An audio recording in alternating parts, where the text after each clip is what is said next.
My husband pleaded with me not to show up at his law school graduation. Why? I asked. He smirked. I don't want anyone to know you're just a waitress. Then I see cold, he said. I'll tell them you're dead. Don't ever reach out again. I left in tears. Years later, on his wedding day, my phone wouldn't stop ringing. His mother, his bride, everyone demanding to know what happened. Don't come to my graduation. I don't want people knowing you're just a waitress. Can you believe those words? 2 weeks. Just 2 weeks before the day I had pictured for years, the day I'd worked until my feet literally bled to make happen for him, my husband Samuel looked me in the eye and said that he didn't want me there because of who I was. Because I embarrassed him. I had already requested the day off from Riverside Diner. My nicest dress, a simple navy blue one I'd bought secondhand, but had dry cleaned special, was hanging in the closet ready. I had already pictured it all, sitting in that audience, watching him walk across the stage, finally getting the law degree I'd helped pay for with every tip, every extra shift. But no, he didn't want me there. Not because of logistics, not because of some unavoidable conflict. It was because I was just a waitress. And that, apparently, embarrassed him in front of his fancy classmates, whose families were all judges and lawyers, and, you know, people who mattered. Just a waitress, I echoed, the words tasting like ash in my mouth. Is that what I am to now? He finally looked up from his phone, his face completely devoid of warmth. No recognition of the 3 years we'd been married, or the 6 years I'd spent pouring my entire life into supporting his dreams while my own just collected dust.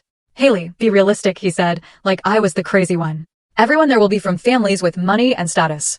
I can't have them meeting you and wondering why I married someone who serves pancakes for a living. That was it. That was the moment it all clicked. The gut punch.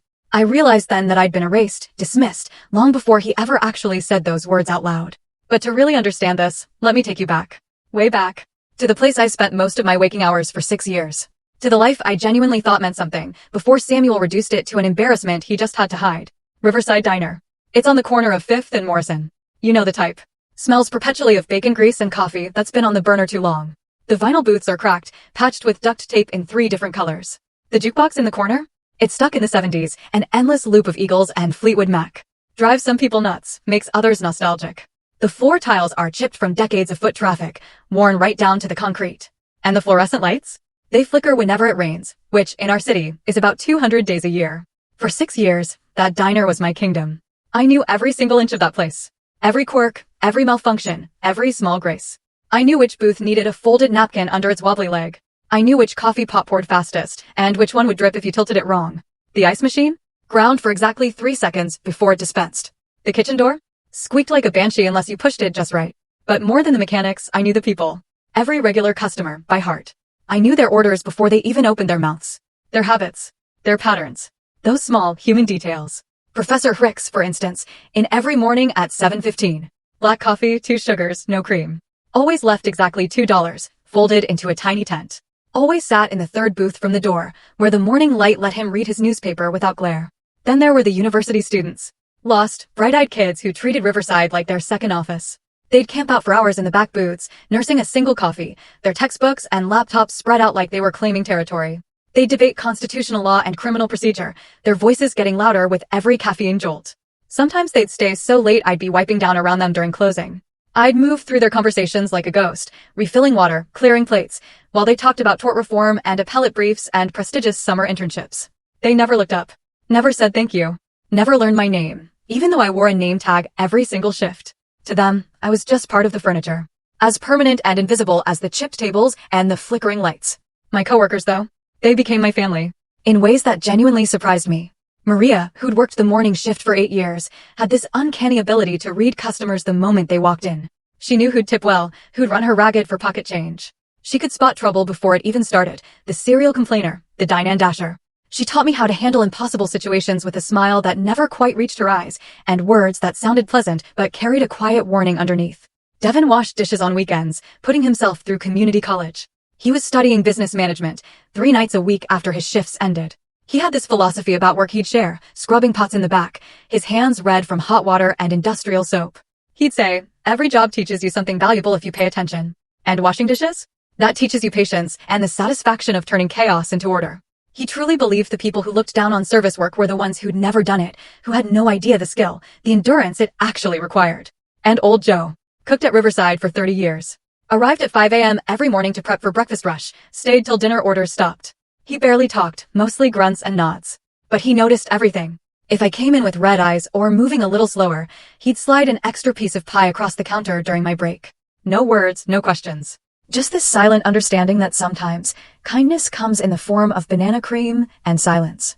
That work, let me tell you, it exhausted me in ways deeper than just physical tiredness.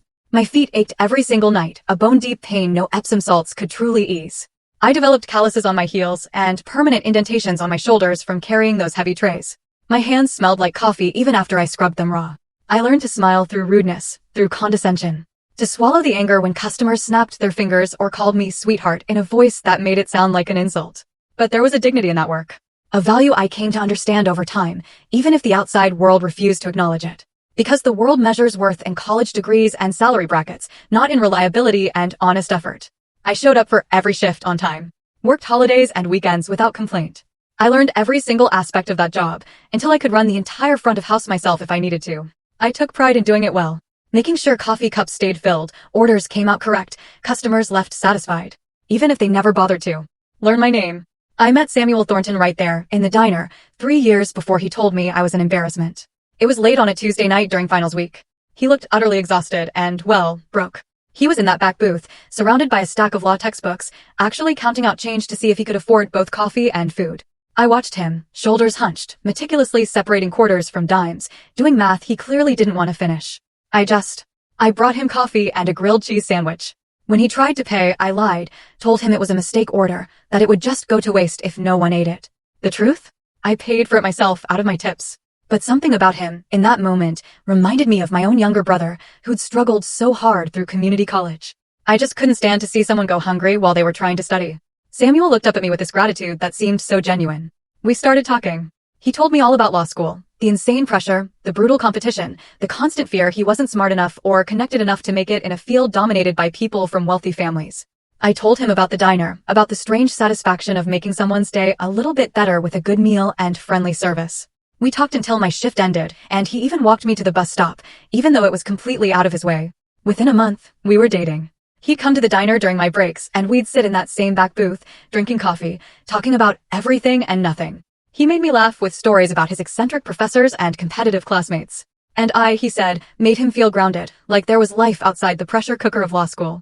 6 months later, we were married at the courthouse. Maria and Devin were our witnesses. We couldn't afford a real wedding, not even a nice dinner afterward. But it didn't matter. We were young, we were in love, and we were absolutely convinced our feelings could conquer any practical obstacle. Those early months of marriage? They felt like a true partnership. We lived in a cramped apartment above a laundromat. You could literally hear every conversation through the thin walls and smell whatever our neighbors were cooking for dinner. Our furniture came from thrift stores and curb alerts. Our dishes were mismatched. Our bed frame was held together with duct tape and a whole lot of optimism. But it was ours. And we were building it together. Samuel would stay up late studying, and I'd be soaking my aching feet after double shifts. We'd fall asleep tangled together on our secondhand couch, too tired to even make it to the bedroom. We'd whisper about the future we'd build once he graduated, once he started his career. He talked about opening his own practice someday, about defending people who couldn't afford expensive lawyers, about using his education to help people, not just accumulate wealth. I believed him. God, I wanted to believe that we shared the same values, that we both understood what it meant to work hard for something meaningful. I supported him in every way I knew how. When his student loans were delayed and rent was due, I covered it with tip money I'd been saving for new work shoes. I wore my old ones for another 6 months, even though the soles were worn through and my socks got soaked when it rained. When Samuel needed expensive textbooks and bar prep materials, I picked up extra shifts. I went without new clothes for over a year. My winter coat had a broken zipper, but his study materials arrived on time. When he was stressed about exams, I made sure the apartment stayed quiet. I worked evening shifts so he could study during the day without interruption. I bought his favorite foods, even when money was incredibly tight, because I thought those small comforts mattered during difficult times. I believed I was investing in our future together. That his success would be our success. Because we were a team. I can see now, so clearly, how utterly wrong I was. But back then, I worked until my feet literally bled. There were nights I'd come home, peel off my socks, and find blisters that had burst during my shift, my shoes stained pink with diluted blood. I'd clean the wounds, tape them up, and put those same shoes back on the next morning. Because I couldn't afford to miss work. And I couldn't afford new shoes. The change in how Samuel treated me? It started so subtly, so gradually, I honestly convinced myself I was imagining it. Somewhere around his second year of law school, little things began to shift. Tiny at first, then they accumulated into something much bigger, much more damaging. He stopped introducing me as his wife at law school events. We'd arrive together at study group parties or networking receptions, and when his classmates would ask who I was, he'd just say, "This is Haley." No context. No explanation. At first, I thought, Maybe he just assumed people knew we were married? But then I noticed he'd immediately change the subject, steering conversations far away from any questions about us or how we met. If someone asked what I did for a living, Samuel would jump in before I could answer. He'd say something vague about how boring day jobs were compared to legal theory, instantly redirecting the conversation back to law school. He stopped inviting me to study group gatherings at our apartment. He'd schedule them during my dinner shifts at the diner. When I pointed out I could request different hours, he'd brush it off, saying I'd probably be bored listening to them discuss cases anyway. And I accepted it, because I wanted to believe it. Because the alternative was just too painful to even acknowledge. When his classmates asked about his personal life, he'd give these incredibly vague answers that totally erased me from his narrative. I found this out by accident one evening. I'd stopped by the law library to drop off a lunch he'd forgotten.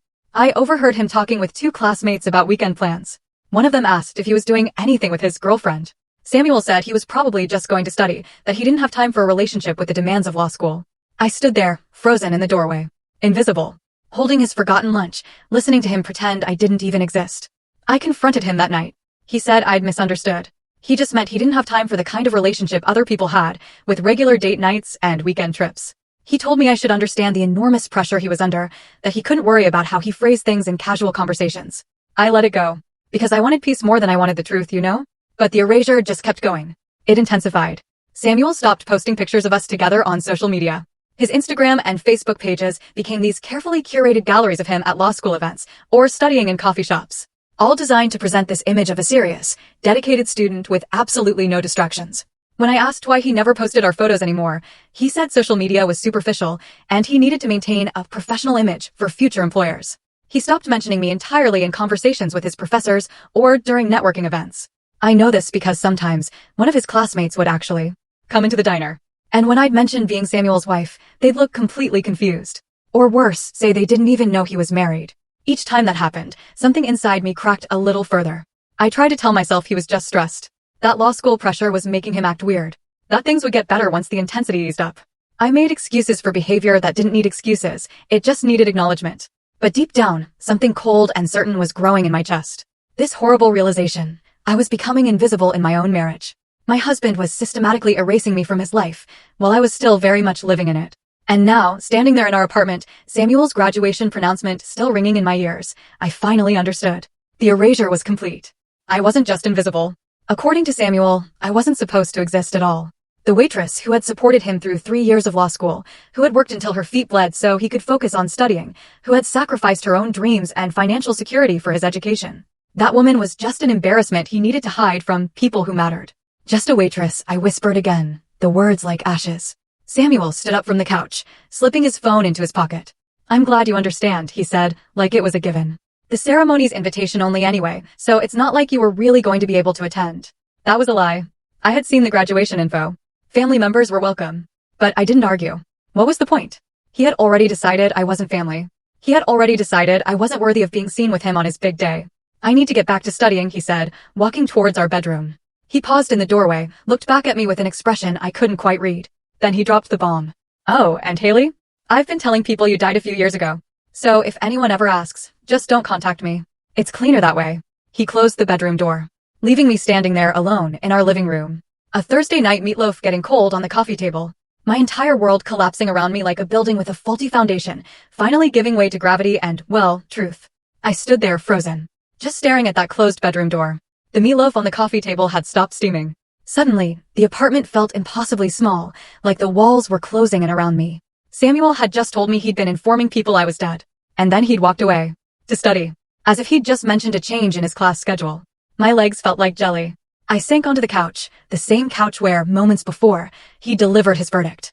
The fabric was worn smooth in places, from 3 years of us sitting there together, watching movies, eating takeout, pretending we were building a life. I pressed my palm against the cushion. Nothing. Just old foam and springs that had lost their tension. I needed to understand. I needed him to explain how you tell people your wife is dead while she's still making your meals and paying half the rent. I walked to the bedroom door. Knocked softly at first. Then harder when he didn't respond.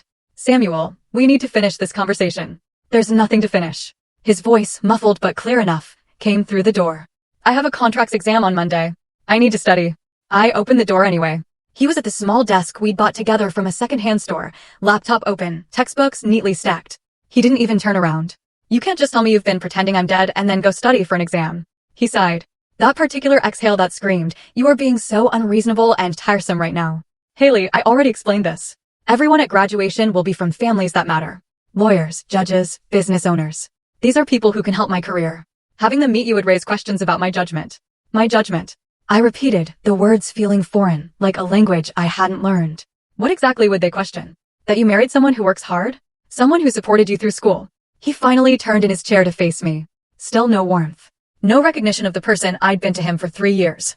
They would question why I married someone who serves pancakes for a living. Why I chose someone with no education, no prospects, no connections that could benefit me professionally. Each word landed with sickening precision. Carefully chosen. Designed to inflict maximum damage. This wasn't some spontaneous cruelty. This was rehearsed. Considered. Deliberate. I helped pay for your degree, I said, hating how my voice shook. I worked double shifts so you could afford textbooks and bar prep. I covered rent when your loans were delayed. I sacrificed so you could focus on studying. And I appreciate that, Samuel said, in that tone people use when they really don't appreciate something at all. But appreciation doesn't change reality. The legal profession is about connections and image. I can't build the career I want while being associated with someone whose greatest accomplishment is remembering how people take their coffee. The casual dismissal of my entire existence. That burned worse than outright hatred would have. Hatred, at least, acknowledges that someone matters enough to inspire strong feeling. This was something colder. A calculation. I had served my purpose, and now I was just a liability to be eliminated. So, you told people I died. I said it as a statement, not a question. I needed to hear the words out loud again, just to make them real. Yes. He turned back to his laptop, clearly done with this conversation. When people asked about family or my personal life, I told them, my wife passed away a few years ago in an accident. It was the simplest explanation. Simplest for who? For everyone. He clicked something on his screen, his attention already elsewhere. It generated sympathy, which helped in some situations. Explained why no one had met you. And it avoided awkward questions about why I was married to someone inappropriate for my social circle. Inappropriate. The word echoed in my head. 3 years of marriage, reduced to a single adjective. Meaning I wasn't good enough. Had never been good enough. Would never be good enough, no matter what I sacrificed or how hard I worked. When did you start telling people this? My voice sounded distant, like it belonged to someone else. Around the middle of second year, he said, casually, like he was discussing a new study method. That's when networking became more important, and people started asking more personal questions. Second year. That was 18 months ago. For 18 months, Samuel had been walking through the world as a widower. While I served coffee and cleared plates to pay our bills. For 18 months, people had been offering him sympathy for a loss that never happened. While I ached from double shifts so he could study without financial stress. Does anyone know the truth? I pressed. Does anyone in your entire law school world know I exist? He hesitated. And that pause told me everything.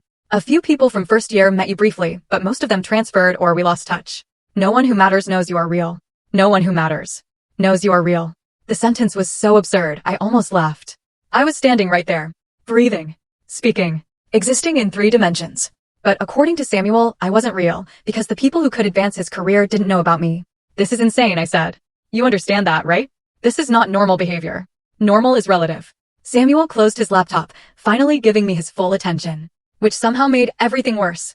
In my world, Haley, having the right connections and maintaining the right image is normal. Essential, actually. You come from a different world where those things don't matter. But in my profession, they matter more than almost anything else. More than honesty? I asked, incredulous. More than the person who supported you through school? Yes, he said. Without hesitation. Without shame. More than those things. I need you to understand something, Haley. I'm going to be successful. I'm going to build the kind of career most people only dream about. And I cannot do that while dragging around someone who represents everything I am trying to move beyond. Everything you're trying to move beyond? I echoed. You mean poverty? Working class jobs? The kind of life I live? Yes, he said. Exactly that. He stood up from his chair. I noticed he was taller than I remembered. Or maybe I had just shrunk. I grew up poor, Haley. I know what it's like to be looked down on, to be dismissed because you don't have the right background. I worked incredibly hard to get into law school. And I am not going to waste that opportunity by staying connected to a life that will hold me back. I am not a life, I said, my voice barely a whisper. I am a person. I am your wife. Not for much longer. He walked past me, towards the closet, and pulled out a duffel bag. I think it would be better if you stayed somewhere else tonight. I need to focus on studying, and this conversation is not productive. I watched him pack my clothes. Randomly. Shoving them into the bag without care. My favorite sweater, the one with the small hole I'd been meaning to fix. The jeans I wore on our first date. A dress I'd bought for his law school formal, which he'd asked me not to attend at the last minute. Samuel, we need to talk about this properly. You can't just erase someone from your life. He zipped the bag and held it out to me. I already have. And I need you to accept that and move on. Don't come to graduation. Don't contact me at school or at work. If anyone ever asks, tell them we were never married. Tell them you have me confused with someone else. Just stay away. What about the apartment? What about our things? I'll handle the apartment. Take what you need tonight, and I'll have the rest sent wherever you end up. He pulled out his phone and started typing. I'm texting you my sister's address. You can stay there tonight if you need to. Your sister knows about this? Emma knows we're separating. She doesn't need to know the details. He set the duffel bag at my feet like he was dismissing a servant. I'm going to continue studying now. Please be gone when I come back out. He walked back into the bedroom and closed the door. I heard the lock click into place. I stood there in the living room, holding the duffel bag he'd packed for me, looking around at the apartment we had shared for 3 years. The second-hand couch where we used to fall asleep together. The coffee table where his Thursday meatloaf was now cold and congealing. The kitchen where I had made countless meals while he studied. The bathroom where I had soaked my bleeding feet after working doubles to cover his expenses. None of it had ever been ours. It had been his. And I had just been borrowing space in it until he decided I was no longer useful. I picked up my phone and called my sister Emma. She answered on the second ring. Can you come get me? My voice sounded steadier than I felt. I need somewhere to stay tonight. Emma didn't ask questions. She just said she'd be there in 20 minutes and told me to wait outside. I grabbed the duffel bag Samuel had packed and walked out of the apartment without looking back. The hallway smelled like someone's dinner cooking, garlic and tomatoes. Normal life, continuing normally, for people whose worlds weren't collapsing. I waited on the front steps. The evening air was cool, and I hadn't thought to grab a jacket. Cars passed on the street. People walked by with shopping bags and briefcases, heading home to lives that made sense. I sat there, feeling hollowed out. Like someone had reached inside and scooped out everything that made me recognizably human, leaving just a shell that looked like Haley but contained only emptiness. Emma pulled up in her old Honda. I climbed into the passenger seat without speaking. She looked at me, at the duffel bag, at my face that must have shown everything. What happened? She asked quietly. He told people I died, I said. And then he told me to leave. Emma reached over and squeezed my hand. She didn't say anything else. She just drove. And I watched the city lights blur past the window, thinking about how you can be alive and dead at the same time. How you can exist and not exist, depending on who's telling the story. We pulled up to Emma's apartment complex. She helped me carry my hastily packed belongings inside. Her guest room was small, but clean, with a bed that had, like, 1,000,000 pillows and curtains that actually blocked out all the streetlights. She brought me tea, which I didn't drink, and just sat with me while I stared at the wall, trying to comprehend how love could possibly morph into such utter annihilation. Do you want to talk about it? Emma finally asked. I shook my head. Talking required an energy I just didn't have. Explanations for things I didn't even understand myself. Okay, she said, so gently. I'll be in the next room if you need anything. Anything at all. After she left, I lay down on the bed, still fully clothed, and just stared at the ceiling. Somewhere across town, Samuel was studying for his contracts exam. Probably relieved to have me gone. Probably already planning how to maintain his fiction of being a tragic widower. And I was here. Officially erased. But inconveniently, still breathing. Trying to figure out how to exist in a world where the person who'd promised to love me had decided I was better off dead. 3 weeks later, the divorce papers arrived. Slid under Emma's door in a manila envelope, no return address. I found them on a Tuesday morning while Emma was at work, sitting there on the doormat like they'd been patiently waiting for me to wake up and acknowledge their existence. I carried the envelope to the small kitchen table, opened it with hands that, surprisingly, no longer shook. Grief, during those 3 weeks at Emma's, had transformed. It had hardened from something fluid and overwhelming into something clearer, something more solid. The papers inside were exactly what I expected. Petition for dissolution of marriage. Irreconcilable differences due to lifestyle disparity. That cold, bloodless legal phrase. It reduced 3 years of my life to a bureaucratic checkbox. As if the absolute violence of being erased could be captured in standardized court documents. I signed them that afternoon. With a pen Emma kept in a drawer full of batteries and takeout menus. My signature looked small, unfamiliar, on the line. Like it belonged to someone I used to know. I mailed the papers back that same day. Standing at the post office counter, the clerk weighed the envelope and asked if I wanted tracking. I said no. There was nothing inside worth tracking anymore. Within a week, I'd moved into a studio apartment above a used bookstore on Maple Street. The rent was cheaper than what I'd paid with Samuel, and the landlord, an elderly man named Mr. Chin, asked no questions when I explained I needed a place immediately. The apartment had these weird, slanted floors that made furniture placement a nightmare, and a radiator that clanked loudly at random intervals all night long. But the windows faced east, and every morning, the sunrise painted the walls in shades of golden pink. It made the space feel less like an ending and more like a beginning. I furnished it slowly. Pieces from thrift stores, curb alerts. A reading chair with faded upholstery that was still surprisingly comfortable. A small wooden table that wobbled unless I folded a napkin under one leg. Mismatched dishes from the Goodwill bins. Plants for the windowsill that I kept alive through sheer determination, as if their survival was somehow connected to my own. Each purchase felt like reclaiming territory. like building something that belonged only to me, with no ghosts of failed partnerships haunting the corners. I returned to work at Riverside Diner the Monday after I signed the divorce papers. Walking through that door felt both familiar and incredibly strange. Like returning to a place you left as one person and entering as someone completely different. Maria was wiping down the counter when I arrived for my shift. She looked up, and her expression held no pity. Just solid, unwavering understanding. "You back for good?" she asked. "Yeah," I said. "I'm back." She nodded once, handed me a clean apron. "Table 6 needs coffee. Couple at the window booth are ready to order." That was it. No intrusive questions about what had happened, or where I'd been. Just the familiar routine of work. It required my attention, and it gave me something concrete to do with my hands and my mind. I tied the apron around my waist, picked up the coffee pot. And for the first time in weeks, I felt steady. Maria noticed the dark circles under my eyes, of course. No amount of concealer could hide them. But she never pressed for details. She just made sure I ate during my breaks, appearing with toast or soup that she'd claim was extra from a canceled order. If I needed a moment to collect myself in the bathroom, she'd cover my tables without a word. Her kindness was practical, unobtrusive. The kind that doesn't demand gratitude or explanation. Devin was working the weekend shift when I came in on Saturday. His hands red from hot water and industrial soap as he scrubbed pots in the back. He had this way of talking while he worked, sharing observations about life that sounded like philosophy disguised as casual conversation. "You know what I figured out about dishes?" he said, while I was refilling salt shakers during a slow period. "Every single one starts out dirty. Food stuck on, grease baked on, stains that look permanent. But if you just keep working at it, keep scrubbing, eventually it comes clean. Nothing stays ruined forever if you put in the work." I looked at him. This 20-year-old kid, putting himself through community college washing dishes. And I realized he understood more about resilience than most people twice his age. "That's a good philosophy," I said. He grinned. "Yeah, well, dishes teach you things if you pay attention. Patience, mostly. And the fact that a fresh start is always possible." Old Joe just started making my favorite comfort foods without being asked. I'd be working my section, and he'd slide a plate of grilled cheese and tomato soup across the kitchen counter, catching my eye with a gruff nod that said more than words could. Sometimes it was his special mac and cheese, the kind he only made when someone really needed it. Sometimes it was pie, still warm from the oven, with extra whipped cream. These people saw me. They valued my work, my presence, in ways that had nothing to do with who I was married to, or what credentials I held. They measured worth differently than Samuel's world did. In reliability, in kindness, in the small daily acts that kept the diner running. For the first time in years, I felt visible. And that visibility? It was healing in ways I had never, ever expected. Emma checked in regularly, too. Showing up at my new apartment with groceries I hadn't asked for, and wine I definitely needed. She never once said, "I told you so." Even though, God, she had every right.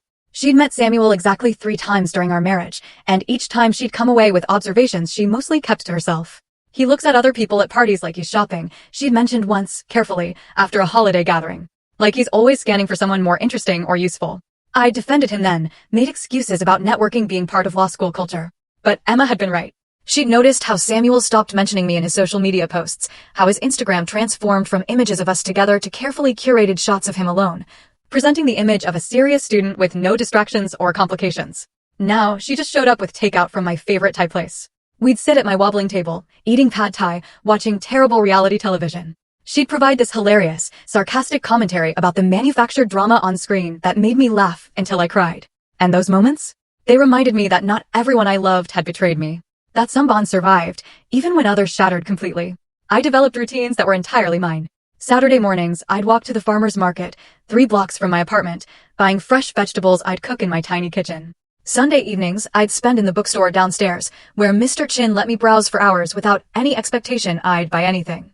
I read novels about other people's problems and memoirs about survival. And slowly, I began to understand my life wasn't over. Just different than I'd planned. Weeks turned into months. Summer faded into fall. The leaves outside my window shifted from green to gold to brown. I worked my shifts at the diner, came home to my small apartment, and built a life that was modest, yes, but honestly mine. I wasn't exactly happy, not yet. But I was stable. And stability? That felt like a monumental achievement after months of emotional freefall. Then came the morning that changed everything again. It was a Tuesday, 8 months after the divorce had been finalized. I was working the breakfast shift, moving between tables with that familiar rhythm. Coffee pot, refilling cups, clearing plates. You know, autopilot mode. 2 law students were in the corner booth, the exact same one where Samuel used to study 3 years ago. They were deep in conversation about someone's upcoming wedding. I was only half listening as I approached with the coffee pot. "Did you get your invitation to Samuel Thornton's wedding?" one of them asked. My hand froze mid-pour. Coffee splashed slightly over the rim of the cup. I carefully set the pot down, pretended to wipe the spill while my heart absolutely hammered against my ribs. Yeah, it looks like it's going to be huge, the other student replied. His fiancée's family is apparently spending a fortune. Her dad is that appellate judge, right? Judge. Ashford. Victoria Ashford. Can you imagine landing someone like that? Samuel really upgraded from that tragic backstory he had going. The whole dead wife thing. They laughed. The sound cut through me like broken glass. I finished wiping the table, walked back to the kitchen on legs that felt completely disconnected from my body. Victoria Ashford. Daughter of an appellate judge. Exactly the kind of pedigree Samuel had been cultivating. The polar opposite of a waitress who embarrassed him with her working-class existence. He hadn't just left me. He had upgraded. Traded authenticity for advantage. Swapped the woman who supported him through law school for someone whose connections could truly advance his career. And he was getting married. Celebrating this new partnership. While still telling people his first wife had died tragically years ago.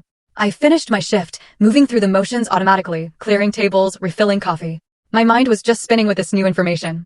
When my shift finally ended, I walked home slowly, taking the long route through the park, where fall leaves crunched under my feet. The air smelled like wood smoke and approaching winter. Back in my apartment, I sat at my wobbling table. Stared at my laptop for a long, long time before opening it. I hadn't searched for Samuel since the divorce. Hadn't looked at his social media. Hadn't checked on his life. I'd been trying to move forward, to build something new, rather than obsessing over what I'd lost. But now I needed to see. I needed to know what story he was telling. What version of reality he had constructed around my erasure. I opened my laptop, typed his name into the search bar. And what I found, it made something cold and sharp crystallize in my chest. Not jealousy, but a darker form of clarity. It felt almost like purpose taking shape. Samuel's Instagram profile loaded slowly on my old laptop. The images appeared one by one, like evidence in a case I hadn't even known I was building. The first photograph showed him at what looked like a charity gala, wearing a tailored suit I knew he couldn't have afforded when we were married. Victoria Ashford stood beside him, her hand resting elegantly on his arm. Both of them smiling with that easy confidence of people who had never scrubbed floors or counted coins for groceries. I scrolled down. More photographs. Each one carefully composed, perfectly lit. Samuel at a legal conference, name tag identifying him as an associate at Morrison & Wells, one of the most prestigious firms in the city.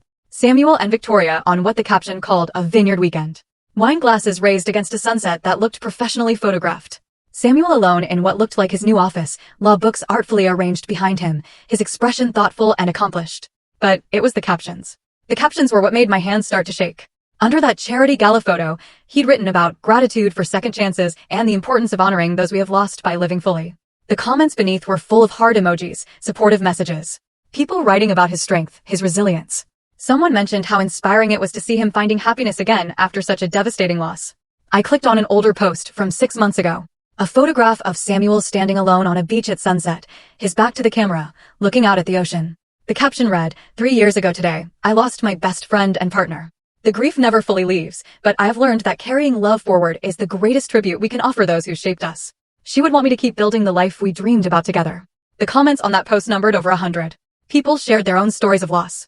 They thanked him for being vulnerable. They praised his emotional maturity and his ability to transform tragedy into motivation. One comment, from someone whose profile identified her as a partner at his law firm, said his resilience in the face of personal tragedy was one of the things that made him such a valuable member of their team. Something cold settled deep in my chest. Not a hot flash of anger. Something more dangerous. More calculated. Samuel hadn't just told a few people I was dead. He had constructed an entire public mythology around my fictional death, complete with anniversary posts and philosophical reflections about grief and growth. My erasure had become performance art, carefully staged. Widely applauded. I opened a new tab. Searched for Samuel's name along with the law school. The third result? An article from the Alumni magazine, published 4 months ago. The headline, Rising Star, How Personal Tragedy Shaped One Graduate's Approach to Justice. My finger hesitated over the trackpad before I clicked the link. The article opened with a photograph of Samuel in his office, the same one from his Instagram, but a different angle. The text began with what the writer called his remarkable journey through law school, balancing academic excellence with the emotional weight of losing his spouse during his first year. I read the interview slowly, feeling my pulse accelerate with each paragraph. Samuel described our marriage as a beautiful but brief chapter, a partnership cut short by circumstances he preferred not to detail out of respect for her memory. He talked about how the loss had taught him about the fragility of life and the importance of fighting for justice on behalf of people who could no longer fight for themselves. He even claimed his late wife had always believed in helping others and that her memory motivated him to pursue civil rights law rather than more lucrative corporate work. None of it was true. None of it. Samuel had never expressed an ounce of interest in civil rights law during our marriage. He had talked constantly about making money, about building the kind of practice that would let him afford the lifestyle he wanted. And I'd never shared any particular philosophy about helping others beyond the basic human decency of treating people with respect. But the interviewer? They had eaten it up, weaving Samuel's fabricated narrative into a compelling story about perseverance and purpose.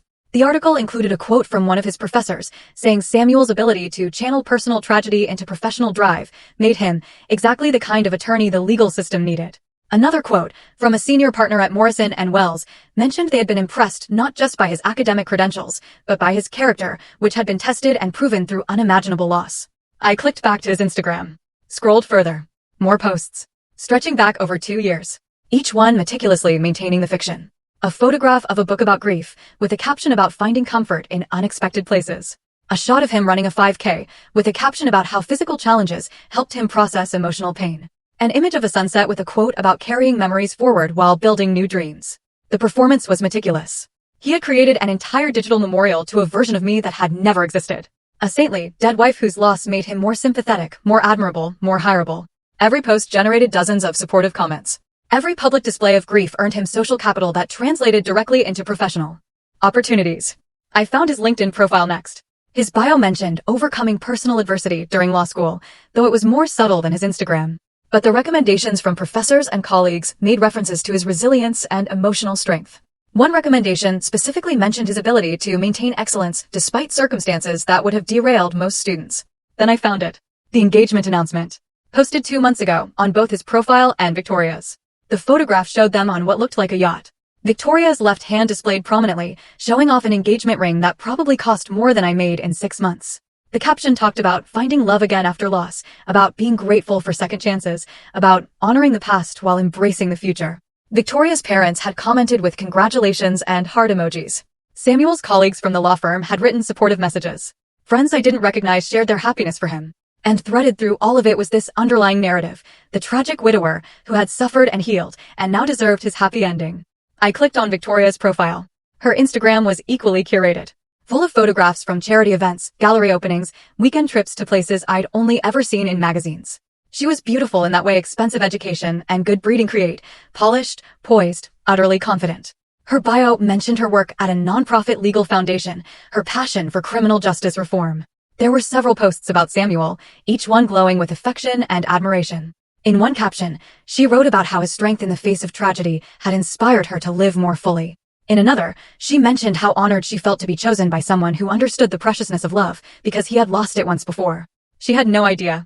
Victoria Ashford, daughter of an appellate judge, graduate of an elite university, dedicated to justice and reform. She had no idea she was marrying a man who had casually erased his living wife from existence because she embarrassed him. She thought she was getting the grieving widower who had transformed pain into purpose. She had no idea she was getting the man who had told me I was better off dead than sitting in his graduation audience. I closed the laptop. Sat in the darkness of my studio apartment. The radiator clanked its familiar rhythm. Outside my window, I could hear traffic and distant voices, the normal sounds of a city going about its evening. My hands had stopped shaking, replaced by a strange calm, almost detached from my body. Samuel hadn't just told a convenient lie. He had built an entire professional identity on the foundation of my fictional death. Every connection he had made, every job opportunity, every expression of sympathy and admiration he had collected, all of it was contaminated by this fundamental deception. He had weaponized my erasure, turning it into social capital that opened doors and generated trust. The unfairness of it was absolutely staggering. I had given him 3 years of marriage and 3 years before that of friendship and support. I had worked until my feet bled so he could focus on studying. I had sacrificed my own financial security and my own dreams to help him build his future. And he had repaid me by killing me off and using my corpse as a stepping stone to success. But what struck me most wasn't just what he had done to me. It was what he was doing to everyone else. Victoria thought she was marrying someone honest and emotionally mature. His colleagues thought they were elevating someone whose character had been tested by tragedy. His clients would trust him because they believed his personal suffering had made him compassionate and dedicated to justice. All of them were being deceived.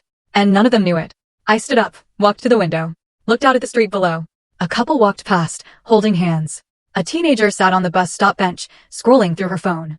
An elderly man walked a small dog that kept stopping to sniff every tree. Normal life. Continuing normally. For people whose worlds weren't collapsing. Some lies are just too big to let stand unchallenged. Some betrayals demand a response. Not because revenge will heal anything, but because silence becomes complicity. I thought about Victoria walking down the aisle towards a man she didn't really know. I thought about Samuel's colleagues and clients trusting him based on a foundation of fiction. I thought about all the people who would attend his wedding next weekend and celebrate him without understanding what kind of person they were applauding. This wasn't about making Samuel suffer. Though, I won't pretend that thought held no appeal. This was about refusing to stay dead.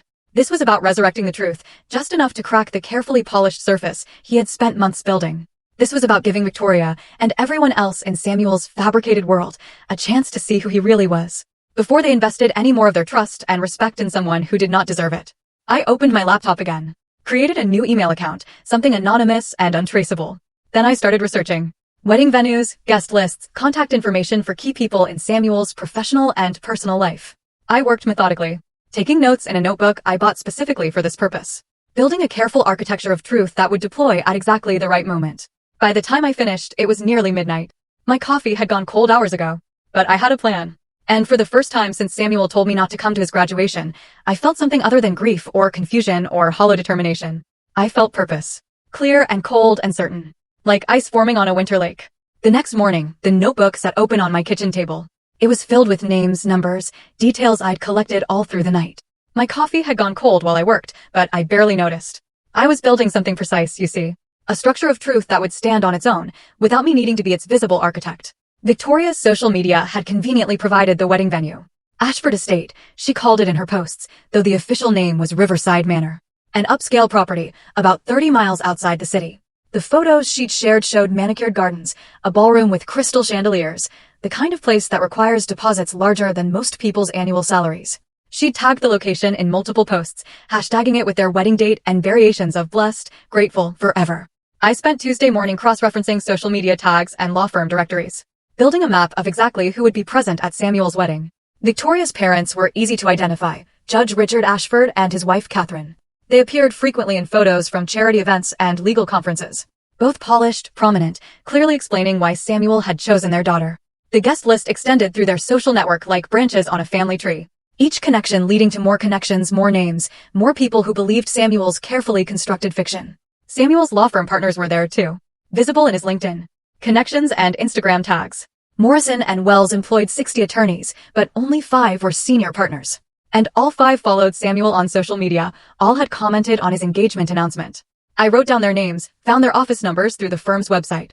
By Wednesday afternoon, I had created a spreadsheet. It mapped relationships and contact information for 30 key people who would attend the wedding. Victoria's family office manager, the wedding coordinator at Riverside Manor, the receptionist at Morrison and Wells, Samuel's direct supervisor, Victoria's maid of honor, whose Instagram bio listed her as an assistant district attorney. Each name represented a point of contact, a place where truth could be planted and allowed to grow. I made my first call on Thursday morning. My hands were steady as I dialed the number for Riverside Manor. When the wedding coordinator answered with professional cheerfulness, my voice came out calm and pleasant. Hi, this is Haley Thornton. I'm calling to follow up on some billing details for the Thornton-Ashford wedding this Saturday. There was a brief pause. You know, that kind where confusion is being processed in real time. I'm sorry, could you repeat your name? Haley Thornton, Samuel's wife. I just wanted to confirm that the payment arrangements have been finalized correctly. The pause lengthened. I could hear papers shuffling in the background, the click of a computer mouse. I am showing the primary contacts for this event as Samuel Thornton and Victoria Ashford. Are you a member of the wedding party? I am his wife, I said again, letting the words sit there, without explanation or elaboration. Is there a problem with the account? No, no problem at all. I just need to verify some information. Can you hold for one moment? I held for 3 minutes, listening to elevator music. When the coordinator came back, her voice had shifted. From confused to carefully professional. I apologize for the confusion. I will need to contact the primary account holder to clarify the contact list. Is there a number where you can be reached? I gave her my cell phone number, thanked her politely before hanging up. The seed was planted. The coordinator would call Samuel or Victoria, asking about the wife who called about billing. They would have to explain. They would have to address a question that simply shouldn't exist if Samuel's story about my death was true. I made the second call Friday morning, to Morrison and Wells. The receptionist answered with practiced efficiency. I asked to speak with Samuel Thornton regarding updates to spouse insurance benefits. Of course. May I ask who is calling? Haley Thornton. His wife. Another pause. Shorter this time, but still weighted with uncertainty. Let me transfer you to his extension. The phone rang 4 times, then went to voicemail. I left a brief message in the same pleasant tone, asking Samuel to call me back about insurance paperwork that needed his signature. Then I called back and asked the receptionist to leave him a note as well, just to ensure he received the message. I'll make sure he gets this, she said. Just to confirm, you said you're his wife? Yes, that is correct. Haley Thornton. He should have my number in his contacts. I could hear her typing, probably adding a note to whatever message system they used. This would sit in his inbox, flagged as important, requiring explanation to anyone who saw it. The receptionist would mention it to colleagues. People would ask questions. The fiction Samuel had constructed would develop small cracks. The third call went to Victoria's family office. The number I'd found listed on Judge Ashford's law clerk's LinkedIn profile. A young woman answered, her voice bright and efficient. Ashford family office. This is Jennifer. Hi Jennifer, this is Haley Thornton. I'm calling about seating arrangements for the wedding this Saturday. I wanted to confirm where Samuel's wife should be seated during the ceremony. This pause was the longest yet. I'm sorry. I think there might be some confusion. The seating chart shows Samuel Thornton as a single guest being seated with the groom's party. Are you a +1 who was added late? No, I am his wife. We've been married for several years, actually. Is there a problem with the seating arrangements? Let me pull up the guest list. Can you spell your last name? I spelled it carefully while she typed. The silence that followed told me exactly what she was finding. Nothing at all. I'm not seeing your name on the guest list, Jennifer said, her professionalism cracking slightly into genuine confusion. And the information we have shows Samuel as unmarried. Are you certain you have the correct wedding? Samuel Thornton and Victoria Ashford. This Saturday. At Riverside Manor. That is the wedding I'm asking about. Yes, that is correct. But I really think there has been some mistake. Let me get your contact information, and I'll have someone from the family reach out to you to clarify. I gave her my phone number and email address, thanked her for her help, and ended the call. 3 calls. 3 different sources of confusion. All landing in Samuel's world in the 72 hours before his wedding. Each one required explanation. Each one raised questions that had no good answers. I made 2 more calls that afternoon. One to the florist listed in Victoria's Instagram posts, asking about delivery arrangements and mentioning I was Samuel's wife. One to what appeared to be Victoria's college roommate, based on social media tags, leaving a voicemail congratulating her on being in the wedding party and introducing myself as someone who looked forward to meeting her at the ceremony. Each call was brief, professional, and deliberately confusing. I wasn't lying about who I was. I was simply existing in spaces where Samuel had declared me non-existent, speaking truth into a narrative built entirely on fiction. The calls would generate conversations. People would mention them to other people. The confusion would spread like ripples in water, reaching Samuel from multiple directions at once. I knew from 3 years of marriage that Samuel was someone who needed absolute control over every detail of his image. He managed his social media presence the way other people manage investment portfolios. He carefully curated every interaction, every photograph, every public statement. These small disruptions? They would create an anxiety he couldn't fully address, because addressing them required either maintaining the lie or admitting the truth. And neither option gave him the control he craved. Saturday morning. It arrived cool and clear. The kind of perfect October day photographers dream of for outdoor ceremonies. I woke early, dressed carefully in that navy blue dress. The one I'd originally planned to wear to Samuel's law school graduation. The one I'd dry cleaned for an occasion I was never allowed to attend. Minimal makeup. Hair pulled back simple. I wanted to look presentable, but unremarkable. Like someone who belonged in professional spaces without drawing unnecessary attention. I drove to Riverside Manor slowly, taking back roads through neighborhoods where autumn leaves created these incredible canopies of gold and red. The estate appeared at the end of a long driveway, lined with oak trees. The main building? A restored Victorian mansion, surrounded by gardens that looked like they required a full-time staff just to maintain. Workers were already setting up when I arrived at 9 that morning. White chairs arranged in perfect rows on the lawn. Floral arrangements being positioned near an arbor where Samuel would stand in a few hours. A string quartet setting up their instruments. Catering vans parked behind the building. Staff members in black and white uniforms carrying supplies through service entrances. I parked across the street, in a small public lot that served a walking trail. Positioned my car so I had a clear view of the main entrance, but far enough away to avoid notice. I settled into my seat with a bottle of water and a book I'd brought as cover, though I had no intention of reading. Guests began arriving around 11:30. Expensive cars pulling up to the valet station. Women in elegant dresses, men in tailored suits. Air kisses. Greetings that carried across the lawn. I watched Victoria's parents arrive in a black sedan, immediately surrounded by people wanting to shake hands and offer congratulations. I watched Samuel's law firm partners arrive together. 3 middle-aged men and 2 women who looked like they'd stepped right out of a recruiting brochure for success. At noon, Victoria arrived in a white limousine, surrounded by her bridesmaids in pale pink dresses. Even from across the street, I could see how stunning she looked. How perfectly she fit into this world of manicured lawns and crystal chandeliers. This was the woman Samuel had chosen to keep alive in his narrative. The one whose existence enhanced, rather than embarrassed, him. Samuel arrived 15 minutes later. Seeing him after 8 months felt stranger than I expected. He looked successful, confident. Wearing a tuxedo that fit him perfectly. Shaking hands, laughing with groomsmen I didn't recognize. He looked like someone who had never scrubbed floors or counted change for groceries. Someone who had always belonged in spaces like this. I checked my phone. No calls yet. But that would change soon. The wedding was scheduled to start at 1 o'clock. People were gathering, checking their phones, making last-minute arrangements. The coordinator would be finalizing details. The receptionist from Morrison and Wells might be attending as a guest. Jennifer from Victoria's family office would certainly be there, managing logistics. The confusion I had planted? It was about to bloom into something larger. Something Samuel could not control or contain. And I would watch it unfold from across the street. The dead wife, resurrecting herself, just enough to crack the foundation of the beautiful lie he had built. I settled deeper into my seat, waited for the truth to arrive. Like an uninvited guest at a wedding that should never have happened in the first place. At 12:45, the guests began taking their seats. The string quartet transitioned from warming up to playing actual ceremony music. Something classical. It drifted across the lawn, reached me even from across the street. Samuel appeared from a side entrance of the manor, walked toward the altar with his groomsmen.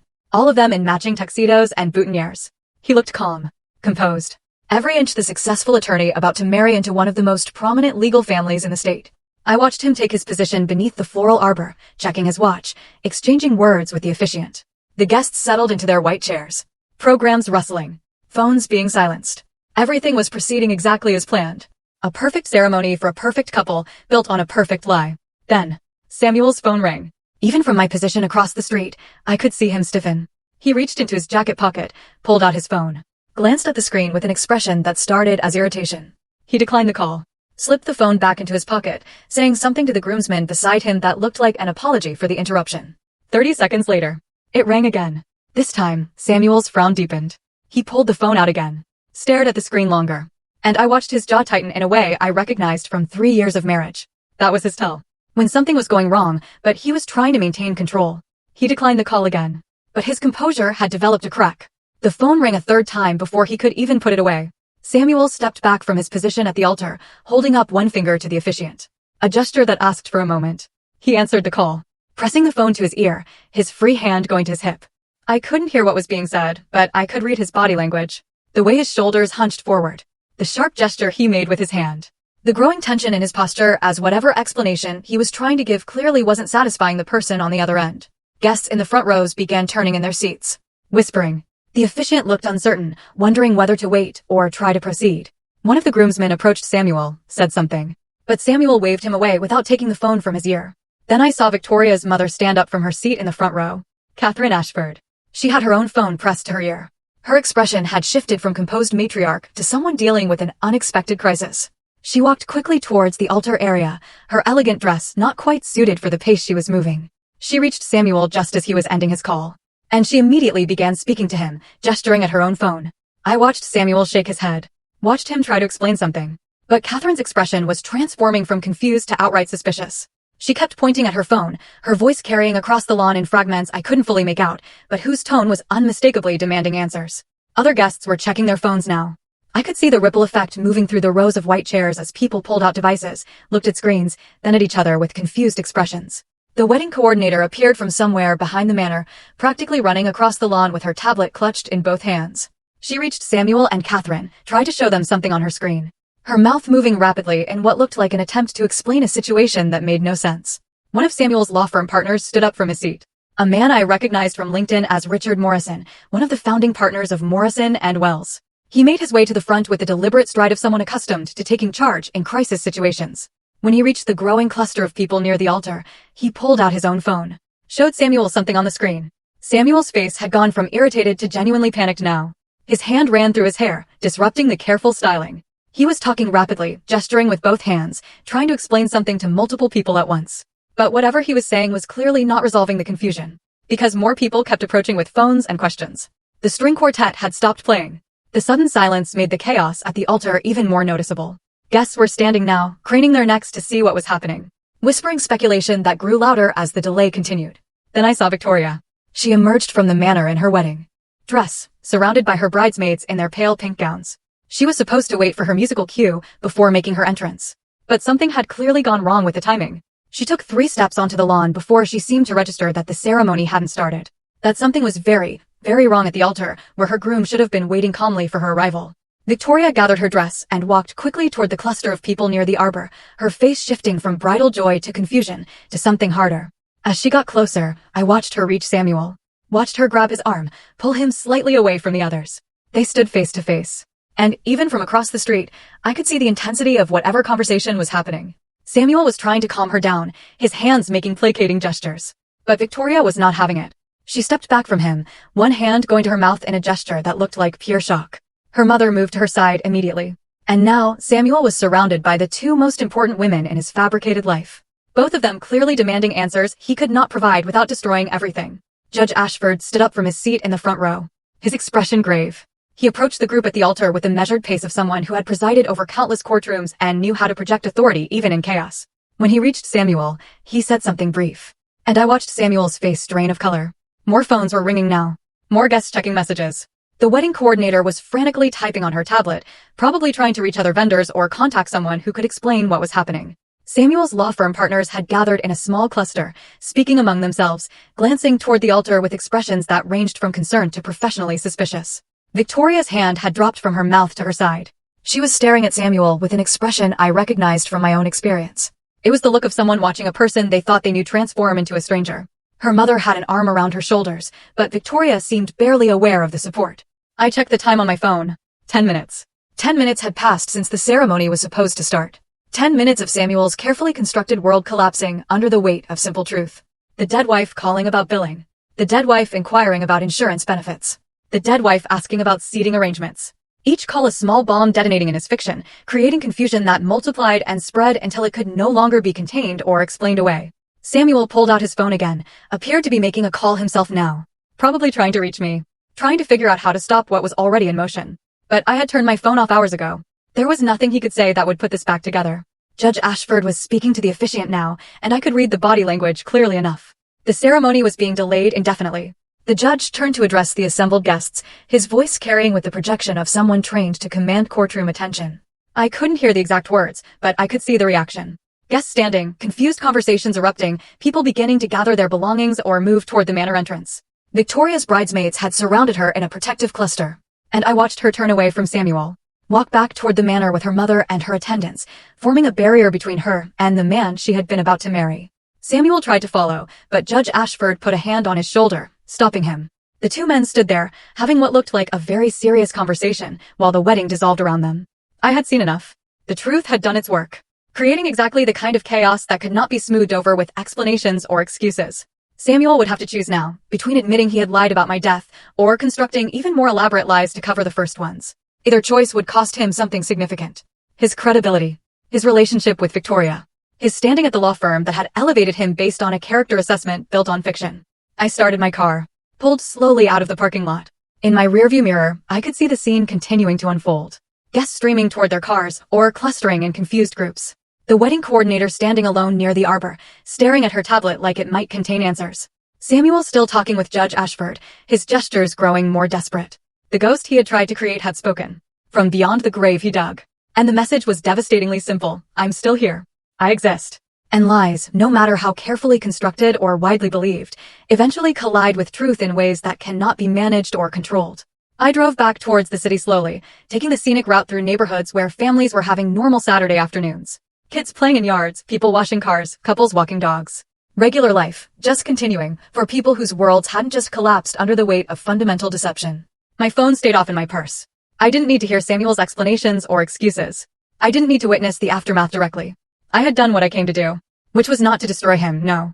It was simply to stop being dead, to exist loudly enough, in the right spaces at the right time, that his fiction could no longer hold.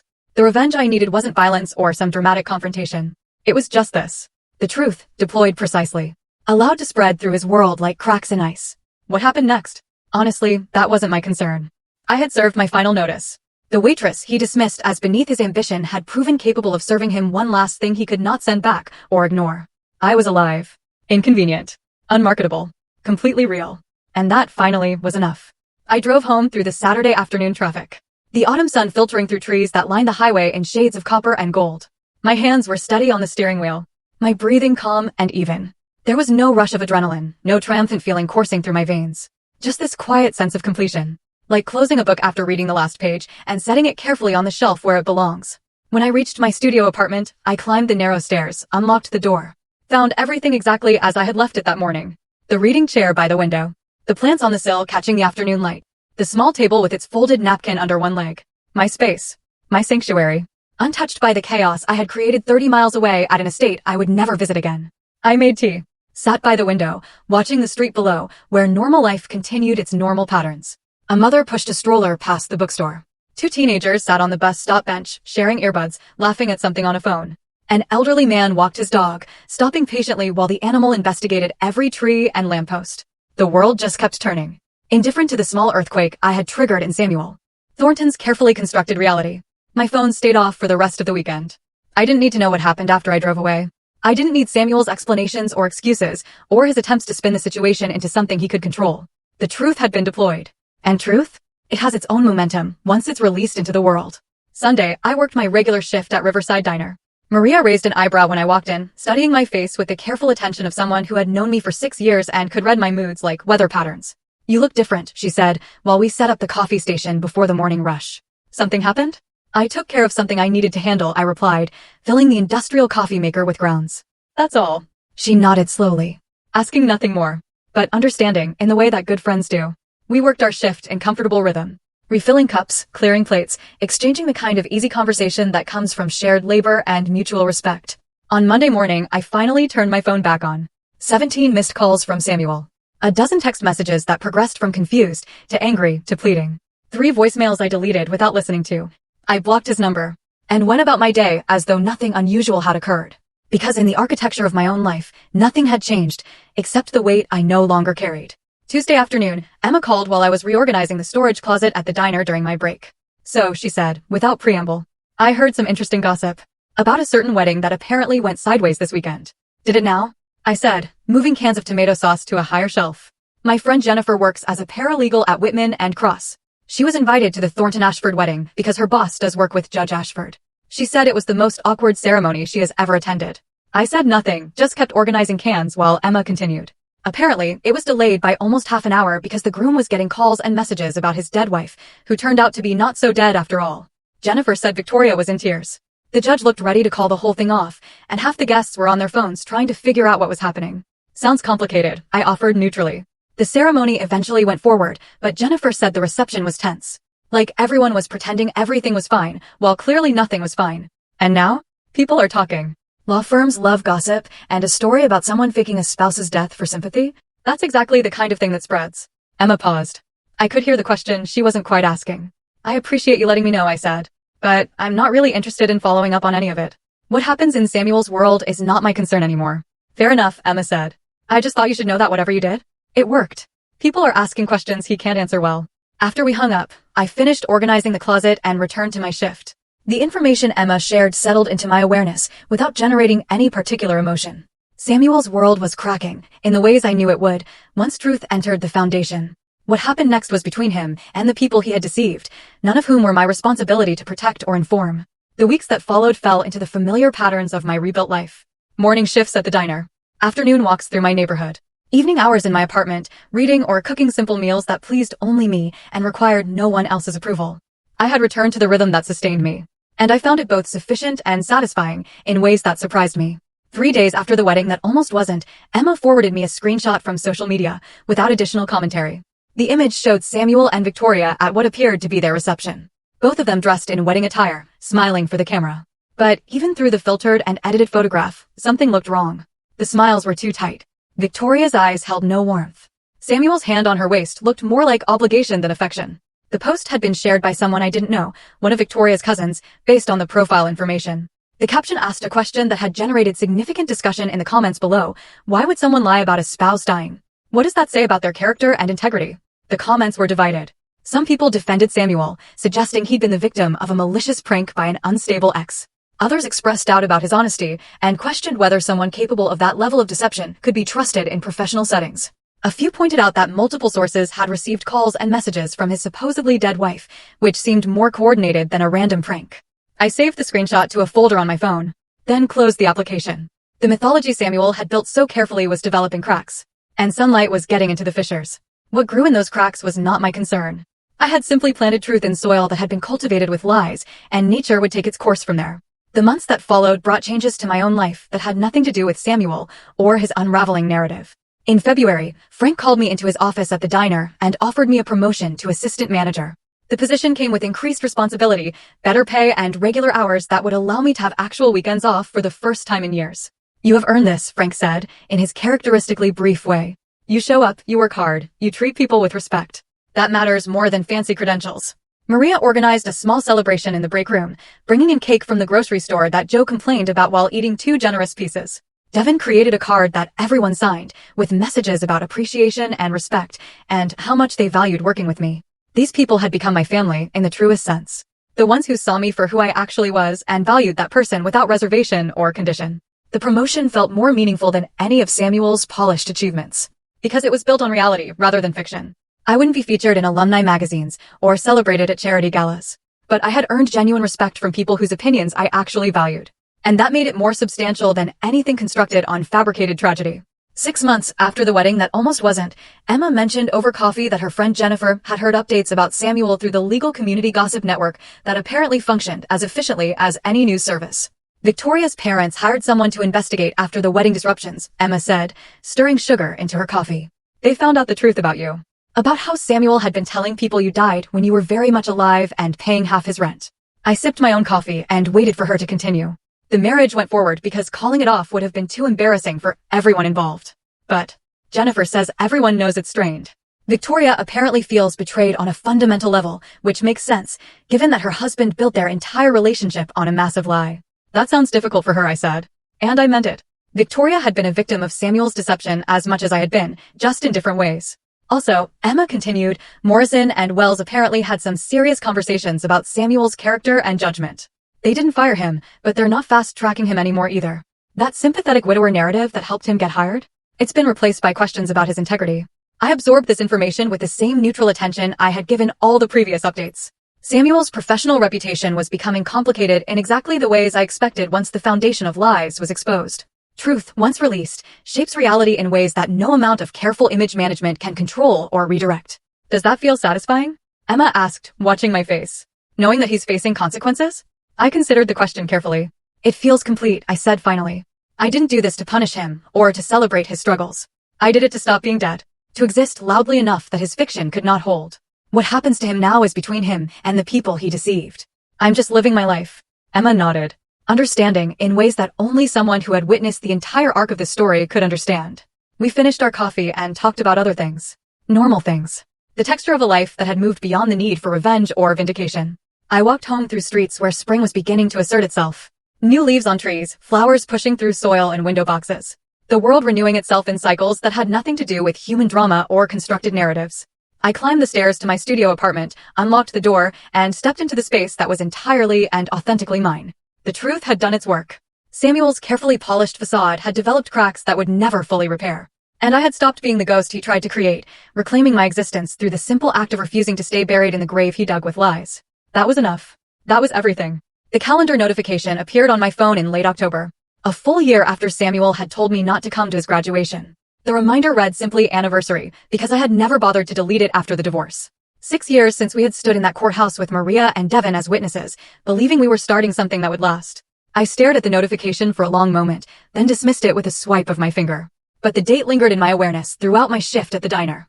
This marker of time that measured both how far I had come and how completely my life had transformed from what I once imagined it would be. After work, I did something I had never done before. I made a reservation at Marcellus, an Italian restaurant downtown that I had walked past countless times, but never entered because the prices listed on the menu board outside were more than I typically spent on groceries for a week. But I had received my first paycheck as assistant manager, and I decided this anniversary deserved acknowledgement. Not as mourning for what was lost, but as a celebration for what I had survived and rebuilt. The hostess seated me at a table by the window as evening settled over the city. The restaurant was elegant in an understated way. White tablecloths, soft lighting. The kind of atmosphere that suggested special occasions and celebrations. I felt briefly self-conscious, sitting alone at a table clearly designed for couples or small groups. But I pushed that feeling aside. This evening was mine, earned through resilience and the quiet work of rebuilding a life from materials I thought had been destroyed. I ordered wine that cost more per glass than Samuel and I used to spend on entire bottles from the discount liquor store near our old apartment. When it arrived, I held the glass up to the light, watched how the deep red caught and refracted the glow from the candle on the table. The first sip was rich and complex, with layers of flavor that unfolded across my tongue in ways that cheap wine never achieved. This was what quality tasted like, when you could finally afford it through your own honest work. The server brought the chef's special. A pasta dish with ingredients I couldn't have pronounced a year ago, but that I had learned to appreciate through small acts of treating myself well. The presentation was beautiful. Each element arranged with a care that elevated the meal beyond mere sustenance into something approaching art. I ate slowly, savoring each bite, feeling completely whole in a way I had never felt, even during the years Samuel and I were married. There was no one across from me making dismissive comments about my lack of sophistication or my working-class tastes. No one measuring my worth against people from better families or more prestigious backgrounds. No one treating my presence as something to be hidden or apologized for. Just me, alone at a table by the window, present in my own life without apology or shame, or the constant awareness of falling short of someone else's expectations. Between courses, I watched the city lights come on as darkness settled fully over the streets. People walked past the restaurant window, on their way to wherever their Saturday evenings were taking them. A couple holding hands. A group of friends laughing about something. A woman walking alone with confident strides, earbuds blocking out the world. All of them living their own stories, facing their own struggles, building their own versions of what a good life looked like. I thought about Samuel. Probably sitting down to dinner with Victoria in some equally nice restaurant, possibly even nicer given her family's resources. I wondered if he ever thought about this anniversary, if he remembered the date, or if he had successfully erased it along with all other evidence of our marriage. I wondered if Victoria knew that today marked 6 years since he had married someone he would later declare dead for convenience. But those thoughts came without the sharp edge of pain they once carried. Samuel's life was his own now, contaminated by lies he would have to manage indefinitely, but no longer connected to mine in any meaningful way. Whatever difficulties he faced were consequences of his own choices, and I had no obligation to care about or track his struggles. The server brought dessert. A small masterpiece of chocolate and cream that looked too beautiful to eat, but tasted even better than it looked. I savored it slowly while finishing my wine, feeling grateful for this moment, and this meal, and this life I had built from the ruins of what I once thought I wanted. Understanding settled over me as I sat there in the quiet elegance of that restaurant. Being erased from someone's story doesn't mean you cease to exist. It only means you exist outside the boundaries of their narrative, free to write your own story, using your own words and your own truth. Samuel had tried to make me invisible through systematic erasure that culminated in my fictional death. But erasure only works if you cooperate with it, if you accept the judgment that you are not worth remembering or acknowledging. I had refused to cooperate, not through dramatic confrontation or public spectacle, but through the simple act of existing loudly enough, in the right places at the right time, to crack the foundation of lies he had built. The waitress he dismissed as beneath his notice had proven capable of serving him one final order he could not decline or send back to the kitchen. Truth, delivered with precision, at exactly the moment when it would cause maximum disruption to fiction. I paid the check, left a generous tip for the server, who had made this evening special with attentive service that never felt intrusive. As I gathered my coat and purse, I caught my reflection in the darkened window glass. The woman looking back at me was not the person I had been a year ago, broken and confused in Emma's guest room, trying to comprehend how love turned into annihilation. She was not even the person I had been 3 years ago, shrinking herself to fit inside Samuel's ambitions while her own dreams stayed locked away. This woman was Haley Brennan, assistant manager at Riverside Diner, holder of modest achievements earned through honest work, survivor of betrayal, who had learned that being dismissed is not the same as being dismissible.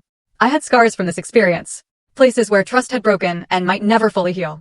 But I also had clarity about my worth that came from being valued by good people, who measured character through actions rather than credentials or connections. The studio apartment above the bookstore waited for me when I walked home through streets that smelled like autumn leaves and with smoke from someone's fireplace. I climbed the stairs, unlocked the door, and stepped into the space that was entirely mine, furnished with pieces I had chosen and paid for myself. The reading chair where I spent Sunday evenings with books from the shop downstairs. The small table with its folded napkin under one leg that held my coffee every morning. The plants on the windowsill that I had kept alive through consistent care and attention. Everything in this apartment carried meaning, rather than serving as props in someone else's curated life. This was not performance or image management. This was just living, honest, and modest, and completely real. The life I had built was not glamorous or impressive by the standards Samuel valued. I would never be featured in alumni magazines or celebrated at charity galas. But it was solid in ways that fiction could never be. Built on authenticity rather than manufactured tragedy. I made tea, sat in my reading chair by the window, watching the street below, where the evening continued in patterns that had nothing to do with my small personal history. A young couple walked past, arguing about something, their voices carrying up to my window before fading into the distance.